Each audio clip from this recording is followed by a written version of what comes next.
luto é um conjunto de reações que temos ao passarmos por uma perda significativa e geralmente vem pela morte do outro ser. E ele pode originar num sentimento de tristeza profunda, amargura, até desgosto. De acordo com especialistas, quanto maior é o apego, maior o sofrimento do luto. E por conta disso que a Rejane está aqui hoje conosco para nós nos esclarecer sobre essas dúvidas. Oi, Rejane, bom dia. Bom dia, Cleide. Bom dia a você que está nos assistindo. Seja muito bem-vindo. E hoje a gente vai falar de um assunto que é um assunto forte. É um assunto difícil, delicado, mas tem muita pertinência a gente abordar. Nós ainda somos uma sociedade que tem dificuldade de falar sobre a morte, a dor da perda e, em consequência, falar sobre o luto. Recentemente nós perdemos a cantora Gal Costa e ontem muitas homenagens para ela. E eu vi vários depoimentos, principalmente do Caetano Veloso e a Maria Bethânia, que eram muito próximos dela. E ele estava dizendo assim, porque a gente considera a pessoa, quanto mais inteligente, mais culto, a gente acha que a pessoa vai lidar bem com aquilo. Mas não. Ele confessou ontem que não está sabendo lidar com isso. É uma coisa que a gente sabe que vai acontecer, a única certeza que a gente tem é que isso vai acontecer, mas quando chega com um parente, com um amigo, a gente não sabe lidar. Como é que é isso? Cleide, a morte, ela é sempre uma surpresa. Independentemente da faixa etária, independentemente do grau de escolaridade, do jeito intelectualizado ou não da pessoa, a morte é uma surpresa. Às vezes a gente se depara com situações em que um familiar, por exemplo, já está convivendo com uma doença há algum tempo e, teoricamente, era para, por exemplo, a família, os amigos, está todo mundo já meio que preparado. A morte ainda assim vai ser uma surpresa. O impacto, né, a história da gente ter que lidar com essa super impotência, porque o ser humano, ele sabe que vai acontecer em algum momento, né, a perda, ou a perda da própria vida, ou a perda de alguém que ele ama muito, ou que ele conviva muito, e aquilo ali vai ter um impacto forte, mas a gente meio que recalca essa informação, a gente leva ela, deixa ela ali guardadinha no nosso subconsciente, porque é muito duro lidar com essa história. E aí não há preparo, é claro que a gente pode, quanto maior, né, a nossa maturidade emocional, a gente vai conduzindo esse processo, porque o luto é um processo, a gente conduz esse processo de uma forma gerenciando a nossa emoção de uma forma mais branda, mas ainda assim isso vai acontecendo aos poucos, não existe receita pronta para isso. Essa sensação de finitude, ela passa também assim por um pensamento assim, ai meu Deus, se fulano foi, daqui a pouco sou eu. Essa sensação passa também pela pessoa? Passa. Inclusive, quando a gente vê uma morte, por exemplo, de um ídolo, igual foi a Gal Costa, o Rolando Boldrin, a gente tem aquela sensação, assim, de olhar para as pessoas da família e falar assim, ai, gente, não morre não, viu? É difícil isso, né? Mas está aí. A morte é uma situação em que a gente convive com ela. Em algum momento, nós vamos ter pessoas muito próximas a nós que chegou a hora dela partir. Então, quando a gente fala da morte do outro, a gente está falando, na verdade, do nosso jeito de lidar com aquela pessoa. Ai, meu Deus, e qual que é o melhor, o jeito menos ruim de lidar com isso? Então, vamos lá. Eu acho que essa é uma compreensão bem importante para quando a gente falar de morte, a gente ter uma dimensão sobre isso. O luto é a reação emocional que a gente tem em função da perda de alguém. Só que a relação que a gente vai ter no luto, ela está estritamente relacionada com a relação que nós tivemos com essa pessoa enquanto ela estava aqui presente. Então, nós estamos falando muito da relação de apego. E existem vários tipos de apego. Tem aquele apego que é positivo, mas mesmo assim, quando ele for muito volumoso, na proporção que ele foi volumoso, vai ser também a proporção do sentimento de falta. E existem apegos que são ambivalentes. Aquele apego em que tem aspectos que são bons, mas tem aspectos que não são muito bem resolvidos, tem aspectos que são ali camuflados, de uma relação não totalmente fluida ou bem resolvida. E existem realmente apegos que são mais difíceis, complicados, relações que não são muito bem resolvidas. E aí, quando a pessoa se vai, aí fica na sensação, às vezes, de algum sentimento, de uma tristeza, de uma culpa, de uma raiva, de um não saber como agir daqui para frente. Então, a morte de alguém, ela acaba ressoando muito na pessoa uma nova configuração.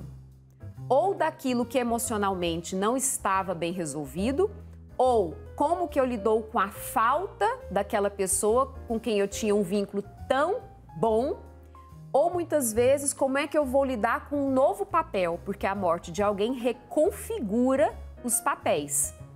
Né? Um pai que falece, uma mãe que falece, reconfigura uma família. Um filho que morre, reconfigura. Um cônjuge que morre, um irmão, uma irmã, reconfigura os papéis no núcleo familiar, em algum ambiente. Então, é um grande desafio lidar com tudo isso. Na minha realidade, a minha irmã, ela faleceu depois de amanhã, vou fazer 3 meses apenas, e ela era mais velha do que eu. Então, tem a escadinha. O que eu estou percebendo é que os meus sobrinhos estão todos se aproximando de mim. Estão todos juntando comigo. Tipo, olhando para mim, como você falou, não morre não, pelo amor de Deus. E eles olham aquele olhar que dá pena de ver. Mas como que a gente vai falar, olha, se formos por questões cronológicas, a próxima serei eu. Mas assim, eles querem pegar em mim e me agarrar. E aí eu virei o centro da família. O almoço da família, o almoço de domingo, agora tudo sou eu. E é um novo momento. E que, às vezes, a gente tem muita dificuldade de lidar com esse momento. Eu não tô gostando muito disso, não. Exato. Olha, então vamos lá. Nós temos algumas etapas do luto. Então, esse exemplo que você deu foi bem bacana, porque ele vai simbolizar dessas etapas. Nem todo mundo vai passar por todas essas etapas, elas são divididas didaticamente. Você pode ter no mesmo dia mais de um sentimento ao mesmo tempo. Mas quando alguém falece, quando a gente tem que lidar com a perda, em algum momento pode ser que haja ali uma negação. Parece que a ficha não cai. Tem um pouquinho disso aí, né, dos seus sobrinhos. Não vamos deixar aquela configuração antiga morrer, não. Tia, faz meio que o papel de mãe. É um pouco assim, não, nós não damos conta ainda de tirarmos tudo aquilo que simbolizava a minha mãe. Então, é uma forma de dar conta desse processo, porque a ficha cair de uma vez assim, pronto, tudo que estava relacionado à minha mãe se foi, é uma barra muito pesada. E a gente vai fazendo isso aos poucos. Uma outra reação, muitas vezes, que acontece, tem uma autora que fala sobre isso, que é a Kübler-Ross. Então ela fala primeiro da negação, ela fala do sentimento de raiva ou de revolta ou de frustração. É muito duro.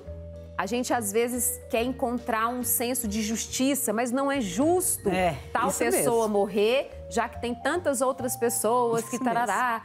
Mas a vida, ela não vem nessa sincronia do que é justo, do que não é. Ela simplesmente vem, as coisas vão acontecendo. E se a gente for parar para tentar entender essa justiça ou não, a gente vai ficar ainda se sentindo mais desamparado e vulnerável frente à vida. E tem outra coisa, como é que Deus permitiu isso? Tem até o questionamento da própria fé, questionamento de questões existenciais, né? O que eu estou fazendo aqui? Para que precisa existir tudo isso? Que sentido faz a existência humana? Então, é bem complexo, traz pra gente questionamentos muito filosóficos e numa dessas a gente se depara com um sentimento de impotência frente à vida muito grande. Verdade. Então, negação, essa revolta, tem a possibilidade de barganha. Barganha é quando a pessoa começa, que aí eu também acho que tem um pouquinho aí dessa história dos seus sobrinhos. É quando a pessoa se propõe assim, não, tá, eu tô começando a entender que tal pessoa se foi, então como é que eu posso agora ir levando a minha vida de um jeito mais brando? Aparentemente, seria algo até muito saudável. Não, então deixa eu aprender com isso, deixa eu me tornar uma pessoa melhor, deixa eu meio que negociar com a vida, com Deus, enfim. Eu fazendo a minha parte, eu acho que aqui tudo vai acalmar, mas ainda está muito cedo para isso acontecer. Então a barganha, ela tende a ser um pouquinho mais transitória e a pessoa vai falar assim, ó, não adianta. Eu posso ir almoçar lá na casa da minha tia e a falta da minha mãe continua? E aí que vem a questão da depressão, da tristeza. E aí, Cleide, é claro que todo mundo já está com a tristeza, mas pode acontecer do sentimento mais forte de tristeza aparecer ainda um pouquinho depois. Já se passou um tempo que a pessoa se foi, mas aquela sensação de que é a dureza da perda. Perder dói. Perder dói. E aí essa sensação de uma grande tristeza pode vir depois e Kübler-Ross chama de depressão, uma depressão reativa à perda, não é um transtorno depressivo maior de base, é depressão natural do processo de luto, até vir a chamada aceitação, que é dar conta de continuar com a vida, olhando para a vida, voltando a ter entusiasmo com a vida, convivendo com a sensação da saudade, convivendo com as lembranças, mas não sendo mais marcado por essa ausência da pessoa.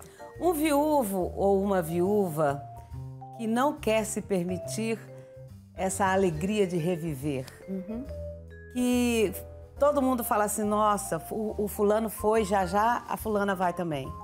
Você já ouviu muito isso? Muito. E isso acontece mesmo? Pode acontecer, sim. A gente fala que em algumas relações, principalmente relações muito simbióticas, o que é uma relação com simbiose? Simbiose é misturar. Então, a gente muitas vezes vive uma relação de simbiose com alguém.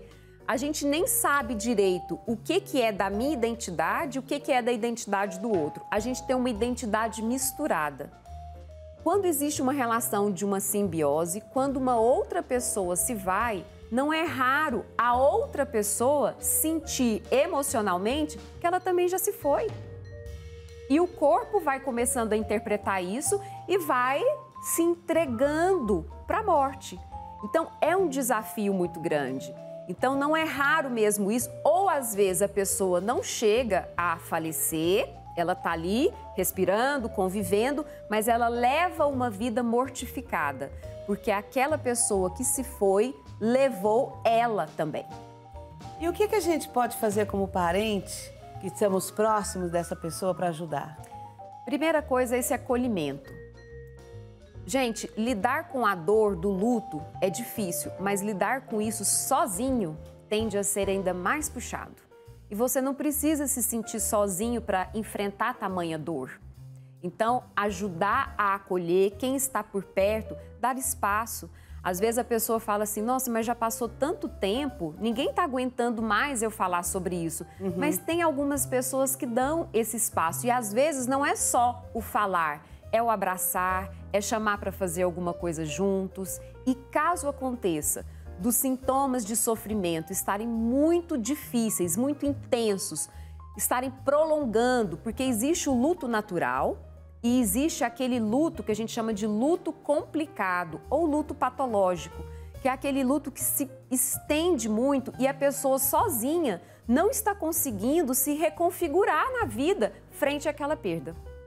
E aí é a hora de, inclusive, se for pertinente, ajudar esse familiar a procurar uma ajuda profissional para que ele possa, né, se redimensionar nessa vida. Você já imaginou? Poxa, tal pessoa morreu, essa tal pessoa era o meu porto seguro. Eu não estou dando conta de, com tamanha dor, precisar ainda construir em mim o meu próprio porto seguro. Aonde eu vou atracar, né? É muito difícil isso. E, inclusive, tem pessoas que se esquivam do luto também. Como é que é isso? Pessoas que tentam, né, anestesiar a dor se refugiando. Tem gente que evita a aproximação do sofrimento camuflando ele. Pode ser ali na bebida, numa droga, numa possibilidade de uma mudança que não é a hora ainda. Por exemplo, Ao invés de ficar aqui sofrendo, eu vou logo arrumar uma outra pessoa, nem me interessa se eu gosto ou não, eu vou tentar tapar esse buraco. Ah, tá. E sinto muito, gente. A emoção não foi feita para ser tapada. Ela foi feita para ser vivida e para a gente entender o que tem causado aquela reação emocional e o que eu preciso aprender com ela, como que eu posso melhor administrar isso dentro de mim e não fingir que não esteja acontecendo. Rejane, nós que somos mães, se a gente perde um filho, ele dói muito mais do que a gente perder um pai, uma mãe, um irmão? Aí que tá essa relação da simbiose. Nós temos ela fortíssima e isso é natural, é do ser humano. Quando a gente coloca alguém no mundo, a chance da gente se projetar naquele ser humano é enorme. Então, talvez seja um dos lutos, cada luto é único. Você pode, de repente, ter um luto de uma irmã, de um pai, de uma mãe. Tudo isso pode ser que seja muito difícil, de um avô, de uma avó, muito difícil de lidar. Mas tem aí sido comentado, né, na literatura que a perda de um filho, ela tende a ser ainda mais dura, mais árdua, porque é como se fosse um pedaço seu que tenha ido embora. E foi embora com aquele filho um monte de desejo seu, um monte de expectativa sua, um monte de projeção. E a gente, como pai e mãe, a gente também se cobra muito numa idealização. Aí fica assim, puxa, será que eu devia ter feito mais aquilo, menos aquilo? Não devia ter falado, devia ter aproveitado mais o tempo. Como se a gente tivesse esse poder, essa onipotência, né, de trazer pra gente, como pai e mãe, uma perfeição. E aí, quando o filho vai, a gente fica com um sentimento muito forte de tristeza, de ansiedade, de raiva e de culpa. Você falou de um dos processos aí que vem a revolta. E logo em seguida eu falei da fé, que tem pessoas que se revoltam até com a fé. Mas a fé, com o frigir dos ovos, ela ajuda? Vamos lá, isso tem até nome.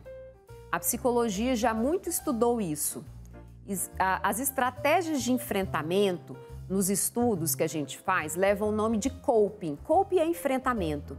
E existe o coping religioso, que é o enfrentamento positivo, vendo na religião não uma explicação, não um entendimento assim, morreu porque o porquê não é muito bem explicado. Mas a religião sendo a fé, né, sendo usufruída como suporte.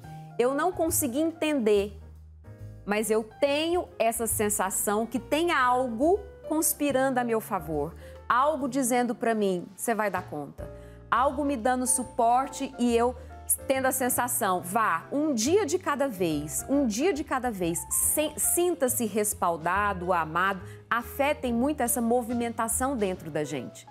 Então, quando a pessoa tem essa relação com a transcendência, essa relação com a fé, ela tende, não necessariamente, viu, gente? Porque aqui eu queria deixar um parêntese, porque tem muitas pessoas que têm uma religiosidade forte, têm uma fé pulsante dentro dela, mas ainda está num processo de muito sofrimento. Aí ela ainda fica se culpando, pensando assim, puxa, eu estou sofrendo e ainda eu nem tenho uma fé tão forte assim.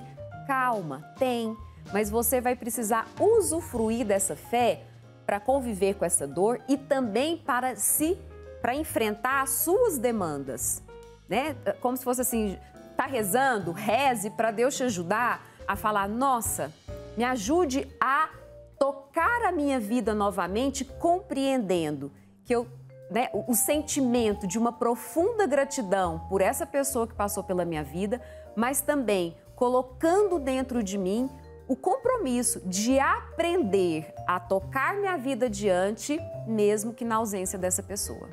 Se você está passando por um momento desse de luto, procure um profissional. É importante isso. A mim tem ajudado muito. Vá, porque não é fácil. A gente precisa de ajuda sim. Muito obrigada, Rejane. Bênçãos do Pai Eterno para você. Eu que agradeço a oportunidade. E lidar com isso, gente, é uma tarefa difícil. Mas como a Cleide comentou, não precisa lidar com isso sozinho. Acho que tem uma chance de você conduzir esse momento tão árduo na sua vida de uma forma mais branda, se sentindo acolhido e tocando a sua vida com gratidão e entusiasmo. É isso aí.